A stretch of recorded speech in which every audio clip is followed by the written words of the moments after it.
بسم اللہ الرحمن الرحیم۔ السلام علیکم معزز ناظرین و سامعین، زہرا وائس میں خوش آمدید۔ سیدنا انس بن مالک رضی اللہ عنہ نے بیان کیا ہے کہ عثمان سے واپس ہوتے ہوئے ہم نبی کریم صلی اللہ علیہ وسلم کے ساتھ تھے۔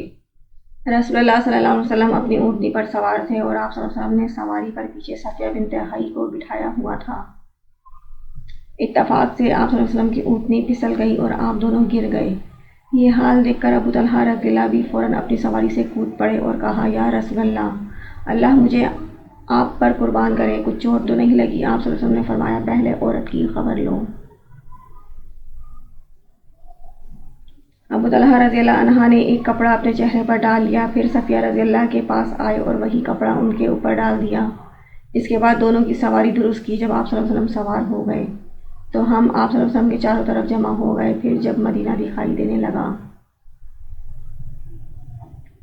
تو آپ صلی اللہ علیہ وسلم نے یہ دعا پڑھی، آئبونا تائبونا عابدونا لربنا حامدونا، ہم لوٹنے والے ہیں، توبہ کرنے والے ہیں، عبادت کرنے والے ہیں، اپنے رب کی تعریف کرنے والے ہیں۔